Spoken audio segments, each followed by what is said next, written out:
मजा नहीं आ रहा है।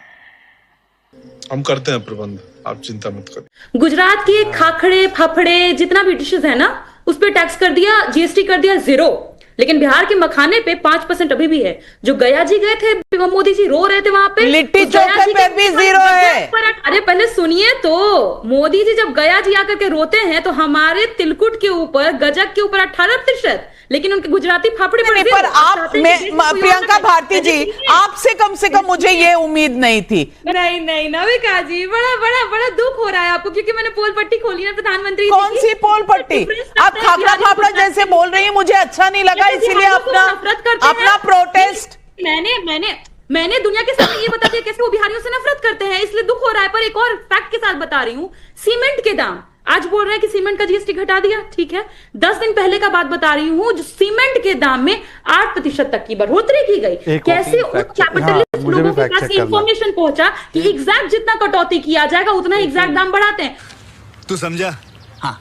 वहां भी गुजरात का कनेक्शन है। और आखिरी सबसे मजबूत बात, कलम से बड़ी चिढ़ है इनको। तेजस्वी जी कहते हैं ना, हाथ में कलम नहीं तलवार देना चाहता है ये लोग। अभी भी 12 से 18% बढ़ा दिया कलम का दाम।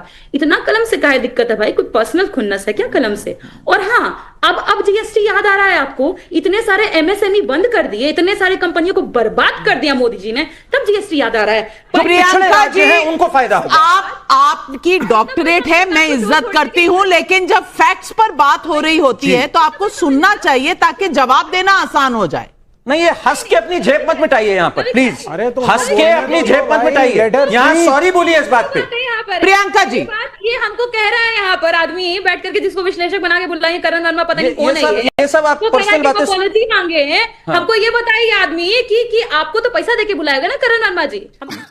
सही पकड़े हैं। भाजपा और संघी सोच में उनके जो नफरती वाले सोच हैं, वो बोलते एक सुर में सारा देश बोलेगा, और हम कहते हैं कि मिले सुर मेरा तुम्हारा तो सुर बने हमारा। ये देश एक स्टेट से नहीं बना, ये देश में 26, 27, 28 स्टेट्स हैं, और हर स्टेट का एक कल्चर है, एक लैंग्वेज है, और यहाँ ढेर सारे धर्म है, मजहब है, और सारे लोग मिल करके हमारा देश का जो कॉन्स्टिट्यूशन का जो मोटो है, यूनिटी इन डाइवर्सिटी। लेकिन ये बात जो है ना भाजपा को समझ में आती है, ना संघी को समझ में आती है, और यही वजह है कि उन्होंने देश का बेड़ा गर्क करके रखा है। हम तो आभारी हैं हमारी महिला मुख्यमंत्री ममता बनर्जी की। उन्होंने जीएसटी काउंसिल में 2 अगस्त को पत्र लिखा और बार बार इस बात को पिछले कई साल से उठाया है कि हेल्थ के मामले में, इंश्योरेंस के मामले में जो 18% का जीएसटी सरकार लगाती आई है, उसको हटाओ। बड़े मजबूत तरीके से ममता बनर्जी ने इसकी विरोध की है, बार बार कहा है निर्मला सीतारमण से, और 2 अगस्त को भी उन्होंने चिट्ठी लिखा था और यह कहा था कि ये जीएसटी जो आप लगाती हैं हेल्थ इंश्योरेंस पे, मेडिकल के कई सारे चीजें हैं, उनसे आप जीएसटी को हटाइए। देर आए दुरुस्त आए, प्रेशर में आकर के बीजेपी सरकार को अपनी गलती को मानते हुए इस बात को जो है आज वापस लेना पड़ा, और हम आभारी हैं ममता बनर्जी के दबाव का कि आज बीजेपी के सरकार को इस जीएसटी को वापस लेना पड़ा। आप सोचिए, मुझे ये बता दीजिए तौसीफ खान भाई, आपने जो कहा उसी से 2 सवाल पूछ रही हूं। पहले तो सुरों पर आ जाएं। मुझे, आप बंगाल से हैं और मुझे लगा कि आपको थोड़ी सी विद्या का ज्ञान होगा जो मौसीकी की विद्या होती है, और उस विद्या में जब सुर मिलते हैं और सुर की जब बात होती है ना, तो एक ही राग में आप रह सकते हैं। आप अलग अलग सुर में बोलेंगे तो उसको मौसीकी नहीं कहते, उसको म्यूजिक नहीं कहते, उसको कैकोफोनी कहते हैं। लेकिन बंगाल में रहकर अगर आप म्यूजिक के इस फंडामेंटल को नहीं समझ पाए तो मैं इसके आगे कुछ नहीं। मैंने एक छोटी मोटी विशारद की है, इसलिए थोड़ी संगीत की आपको ज्ञान दे रही हूं। लेकिन मुझे इतना बता दीजिए कि किसकी चिट्ठी से ये जीएसटी कम हुआ, राहुल गांधी की या ममता बनर्जी की? किसकी चिट्ठी से कम हुआ? जल्दी बताइए, जल्दी, रैपिड फायर। India alliance. विपक्ष के हर एक नेता ने, इंडिया अलायंस के हर एक नेता ने बीजेपी पे प्रेशर बनाया है। ये मोदी जी के भाषण लगता है नहीं सुनते। अभी इंफ्रास्ट्रक्चर वर्ड बोलने पर सवाल उठा रहे थे। मैंने नहीं बोला। कैसे कैसे शब्द बोलते हैं, नहीं, नमक को लवण बोलते हैं, लवण के अराउंड उन्होंने क्या बोला मैं सही नहीं जानता हूँ। हम बहुत बोले ये क्या, ये मुझे ऐसा लगता है कि आपके पास निम्न स्तर की जो आर्गुमेंट्स हैं उसमें तो टाइम शहजाद जी से आया है। शहजाद जी किसी ने क्या कैसे प्रोनाउंसिएट किया, आपको ये नहीं लगा कि भाई जब आइटम्स को स्टेट वाइज बांट रहे हैं तब आपको कुछ नहीं लगता? मुझे लगता है आपके प्रधानमंत्री से ज्यादा पढ़ा लिखा कोई हर कोई है यहाँ पर। हमारे प्रधानमंत्री, मैं माफ कीजिएगा मैं आपके प्रधानमंत्री बोल रहा हूँ, क्योंकि उन्होंने डिग्री दिखाने का कोर्ट से भी ऑर्डर आ गया कि डिग्री नहीं दिखाएंगे तो पढ़ाई लिखाई की बात आप ना किया करें। मुझे गजब बेइज्जती है। जो 9 साल पहले करना था वो आप आज कर रहे हैं। फिर भी कांग्रेस पार्टी ने, विपक्ष ने कहा स्वागत योग्य है जो आपने किया। ये अलग बात है, ट्रंप साहब ने टैरिफ लगाया, यहां हाहाकार मचता, आपके पास ऑप्शन नहीं था, मजबूरी में किया।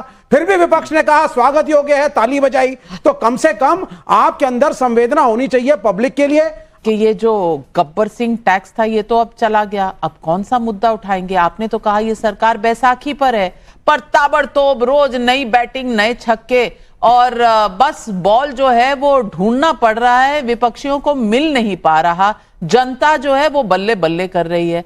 बताइए भाई, अब किस बात पर मोदी सरकार को आप कोसेंगे? नाविका जी, बार बार आपने एक शब्द का इस्तेमाल किया कि मोदी विरोध में ऐसा कर रहे हैं, मोदी विरोध में वैसा कर रहे हैं। ऐसा नहीं है, मोदी विरोध की बात नहीं हो रही है, देश हित की बात हो रही है। राहुल गांधी जी हमेशा से देश हित की बात करते रहे हैं, क्योंकि वो एक विजनरी लीडर हैं, उनके पास एक फोरसाइट है, वो दूरदर्शिता है, उनको दिखता है कि कौन सी चीज देश के लिए सही है और कौन सी चीज गलत है। उन्होंने नोटबंदी पर जो बात कही वो सच निकली, उन्होंने जीएसटी पे कही, आपके सामने प्रत्यक्ष है, आ रही है, उन्होंने बेरोजगारी पे बात की, वो सारी बातें सच निकली, उन्होंने कृषि कानून पे जो मुद्दा उठाया, आपने कानून वापस ले लिए। बात तो सही है। यही नहीं, अभी और सुनिए। उन्होंने अडानी के घोटालों के बारे में बोला, अडानी पे अमेरिका में केस चल रहा है। तो ऐसी बहुत सी लंबी फेरिस्त है जहां पर राहुल गांधी जी ने सरकार को पहले चिताया है। हालांकि यह सरकार थोड़ी सोती रहती है या क्या करती है या ईगो है, पता नहीं। आप देखिए मेरे पास ये है राहुल गांधी जी का ट्वीट है, 2016 का ट्वीट है, जिसमें उन्होंने जीएसटी के बारे में बोला हुआ है कि जीएसटी में है। आप आर्नी देखिए, जीएसटी में ऐसे ऐसे प्रावधान थे कि आप अगर बन लें अलग से तो 5% टैक्स, बटर लें अलग से तो 5% टैक्स, बट अगर आप एक साथ बन बटर ले लें तो 18% टैक्स। ये कौन सा लॉजिक था? कौन सा जीएसटी टैक्स किसने बनाया? रिफॉर्म शब्द का मतलब होता है नाविका जी किसी गलती को सुधारना। इन्होंने गलती की, ये एक्सेप्ट कर रहे हैं, उसको सुधार रहे हैं और इसका वेलकम करते हैं। ऐसा नहीं कि हम इसका विरोध कर रहे हैं। जीएसटी में रिफॉर्म का हम वेलकम करते हैं, पर ये रिफॉर्म 8-9 साल पहले हो जाना चाहिए था। ऐसे बहुत सारी स्कीम है, इनको कायदे में चाहिए। राहुल गांधी जी से बात करें। 8-9 साल पहले अगर ये रिफॉर्म हो जाना चाहिए था तो मैं ये भी आपको बता सकती हूं कि 15-16 साल पहले जब कांग्रेस पार्टी इस पर विचार कर रही थी तो उन्हें ही लागू कर देना चाहिए। सुनिए, 4 साल पहले आपने एजुकेशन लोन की बात करी। 4 साल पहले Indian institute of management Rohtak सरकारी इंस्टीट्यूशन है कि प्राइवेट? सरकारी है। फीस सुन लीजिए, बीए एलएलबी की 1 साल की 6.5 लाख रुपए तब थी, 1 साल की फीस। यानी कि 35 लाख रुपए में आप बीए एलएलबी कराएंगे, खाने पीने रहने हॉस्टल का खर्चा अलग।